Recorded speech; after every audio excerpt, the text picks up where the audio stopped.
Olá, cebolas de vidra, olá, cebolos de vidro, eu sou o Otávio Uga, este é o Super 8 hoje. Sequência espiritual de Entre Facas e Segredos, que se entende como tal não por dar continuidade aos eventos desse filme, propriamente, mas sim por acompanhar o seu personagem principal numa nova e desafiadora investigação. O filme anterior foi um baita sucesso e agora será que essa nova peripécia do detetive particular Benoit Blanc continuou mantendo o padrão? Bom, eu tô lançando esse vídeo com uns 20 dias de atraso, então vocês já devem saber a resposta. Mas ainda assim, eu acho que tem pano pra manga pra gente conversar aqui, né? Pois então, sendo assim, bora!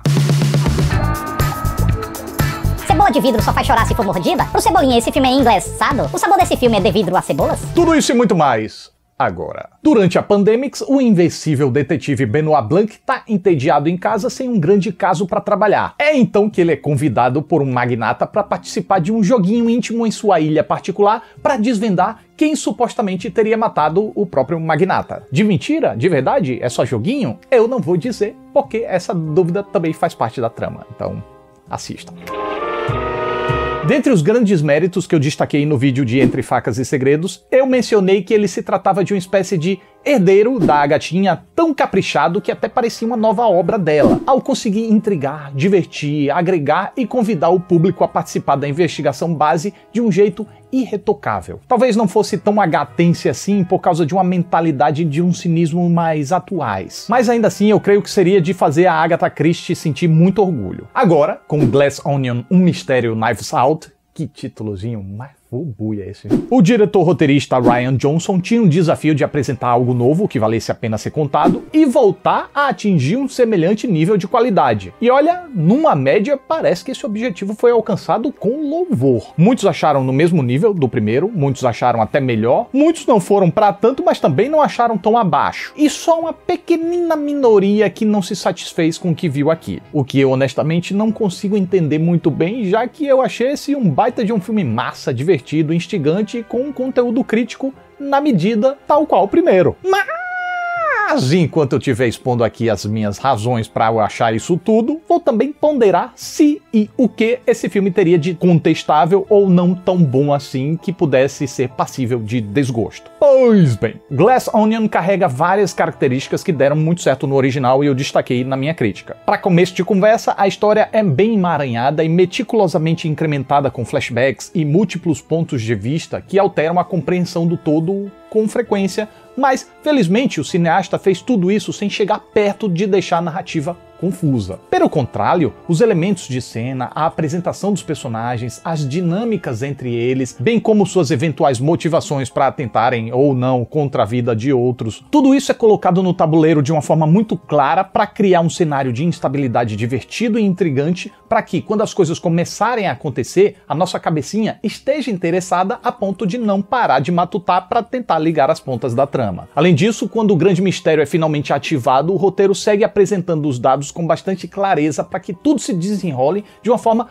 coerente ao longo de todo o percurso. Essa clareza também é muito importante para que não pareça que o texto está tirando problemas e soluções mirabolantes da cartola apenas para surpreender, sabe como é? Porém, toda essa cristalinidade na exposição das ideias pode acabar se revelando também um revés, pois isso pode levar o filme a brincar perto demais da previsibilidade. Nessa coisa de querer ser convidativo, o projeto se torna um anfitrião tão generoso, mas tão generoso que pode deixar o espectador passar à sua frente para matar certas charadas antes que as revelações cheguem. E esse não é um tipo de coisa que costuma deixar a gente contente e realizado vendo um filme, né? É contraintuitivo, mas faz sentido, afinal a gente quer ser surpreendido. No entanto, ainda que esse seja um sentimento legítimo, na minha opinião, eu não creio que a surpresa seja um grande objetivo do filme, e portanto isso não seria o atributo que ele dispõe para segurar nossa atenção e mais ainda, conquistar o nosso apreço. Primeiro porque a narrativa de Glass Onion tem convicção de como decidiu voar perto da luz chamada previsibilidade.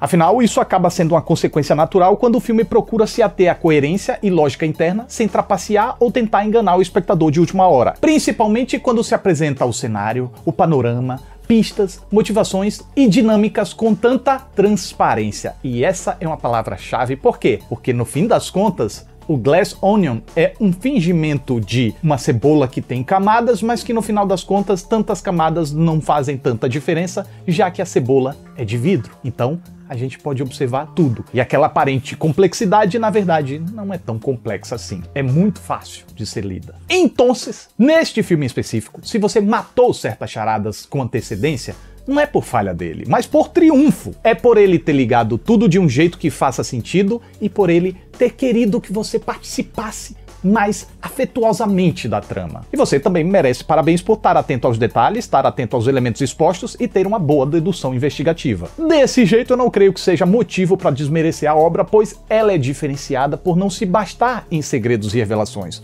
muito menos depender deles para funcionar. Sim, boa parte se baseia nessa dinâmica de mistérios e resoluções, afinal de contas está no título do filme, e é um filme de detetive ora pitombas, mas além de começar propondo uma estrutura que emaranha diferentes enigmas antes de revelar sobre o que vai ser a problemática principal, é na verdade o que circunda, preenche, recheia e cobre esses mistérios que é a grande bola da vez. Tá, beleza, joia.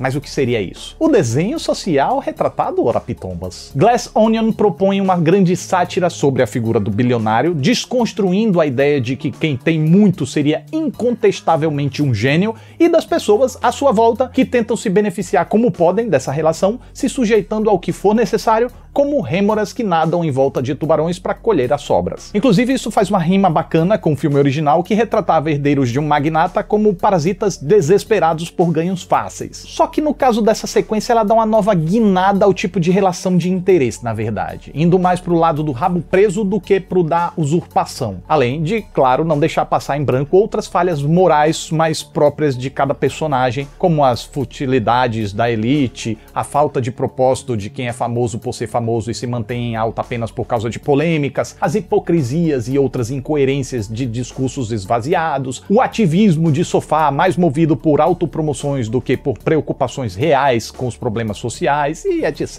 e tal e coisa e pimba. E não deixa de ser bacana também como o filme menciona a Pandemics, inclusive a usar como um combustível de suas críticas. Esse Rian Johnson é um menino muito do sapeca. Quando ele escreve um negócio, rapaz, pode ter certeza que ele fez um negócio com carinho. E tem alguns outros fatores que diferenciam os personagens desse filme pro original. Como lá os personagens se tratavam de familiares, a dinâmica base é a mesma de familiares, enquanto as diferenças eram expressadas através de detalhes pequenos que não tinham correspondência com o vínculo da pessoa com tal magnata. Em outras palavras mais simples, as relações de avô com neto, tio com sobrinho, pai com filho e etc e tal, não implicam em carinho, ódio, amor, recalque, respeito ou qualquer outra coisa automaticamente assim. Já aqui as dinâmicas entre os personagens sim já estão mais correlacionadas ao tipo da relação e arquétipos que eles seguem, o que até contribui para que essa trama apresente aquela tal clareza que eu falei. E uma outra diferença é que os personagens aqui são mais coloridos. Não tô falando de etnia não, tô falando de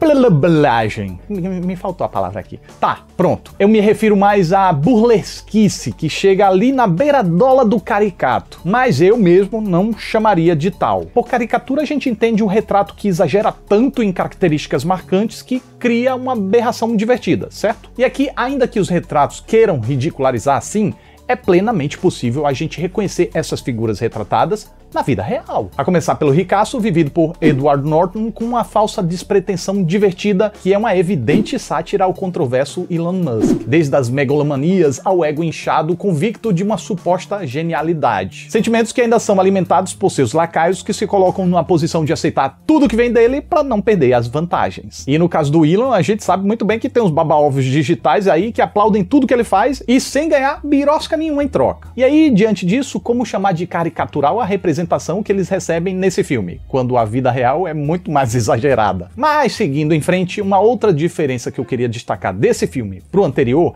é o tom geral do projeto. Sabe aquele colorido que eu falei? Aquele Flanders? Entre facas e segredos expôs uma certa vivacidade nos figurinos, mas a mansão velha e propositalmente pouco iluminada que servia de cenário contribuía para deixar o clima menos acolhedor, mais para baixo e numa sobriedade quase soturna. Cebola de Vidro, por outro lado, desapegou dessa sobriedade e junto com os ambientes modernamente bregas, esfrega também bem mais cores, luzes e brilho na nossa cara. Além de que da velha velharia, passamos agora para tecnologia, o que inclusive permite a trama brincar também com a ficção científica. Então, enquanto o ambiente mais rústico e amargo do original sugeria um maior realismo, essa sequência já se permite flertar um pouquinho mais com o fantástico. Desta forma, com o quase fantástico somado ao burlesco, foi natural perceber que esse novo filme já se assumiu mais cômico também, no texto, nas composições e na narrativa como um todo. Eu acho isso ruim? Bom, às vezes não parece fazer parte do mesmo universo que o predecessor, mas, na essência, eles acabam se comunicando e se completando muito bem, e isso não faz a menor diferença. Na verdade faz, esse se torna mais engraçado, porém ele não consegue ser tão levado a sério quanto o anterior. Então, você tira uma coisa, consegue outra, tira outra, consegue outra.